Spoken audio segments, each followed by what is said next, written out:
After placing a restriction on smoking, lead paint, and trans fat food, New York City Mayor Michael Bloomberg had intended to tackle sugary drinks.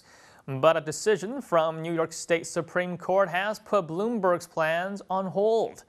Judge Milton ruled that the mayor's plans to prohibit restaurants, food carts, and concessions at theaters and stadiums from selling sugary drinks in containers larger than 16 ounces was invalid. The judge said that the regulations were, quote, fraught with arbitrary and capricious consequences. Now, the judge noted that supermarkets and convenience stores would be exempt from the rules because they are regulated by the state and not the city. Speaking at a news conference following the decision, Bloomberg said that the city plans to appeal the ruling. As mayor of New York City, Bloomberg spearheaded the ban on the use of artificial trans fats and lead paint. But the mayor's biggest public health legacy was implementing a smoking ban in bars and restaurants in 2002. More recently, the ban was extended to parks, beaches, and public plazas. The mayor's effort to improve public health was admired by Chinese net users, but many criticized Bloomberg for what they saw as an ill-thought-out ban on supersized sodas. And here's what they had to say. The ban doesn't make any sense. People can just drink 2 smaller-sized sodas rather than 1 big one. The proposed ban will cause people to spend more money but not lose weight. Besides, isn't this ban discriminating against fat people?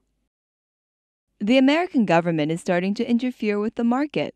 Does America plan to shift to a planned economy?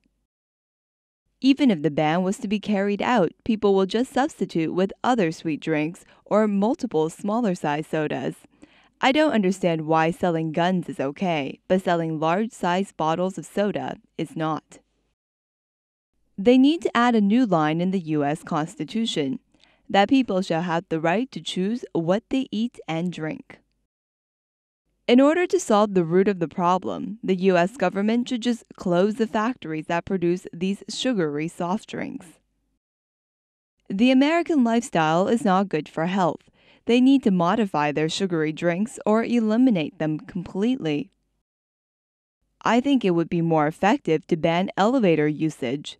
This will force more people to exercise. Obesity is also an issue that has started to plague China. Now, that too much food has become a health hazard is ironic in a country that suffered from a mass famine just 50 years ago. According to the World Health Organization, the percentage of adults who are overweight and obese rose from 25% in 2002 to nearly 40% in 2010. Urban dwellers account for much of this as well. The WHO projects that at least 50% of the Chinese population will be too heavy by 2015. By comparison, 69% of Americans aged 20 and older are overweight or obese. The Chinese Health Ministry has said it encourages healthy eating programs in schools and has dedicated a large budget to the construction of playgrounds to promote exercise. And here's what net users are saying about government initiatives to reduce the waistlines of Chinese citizens. We should learn from the checks and balances that are built into the U.S. system. It really keeps government power in check. They can't do whatever they want.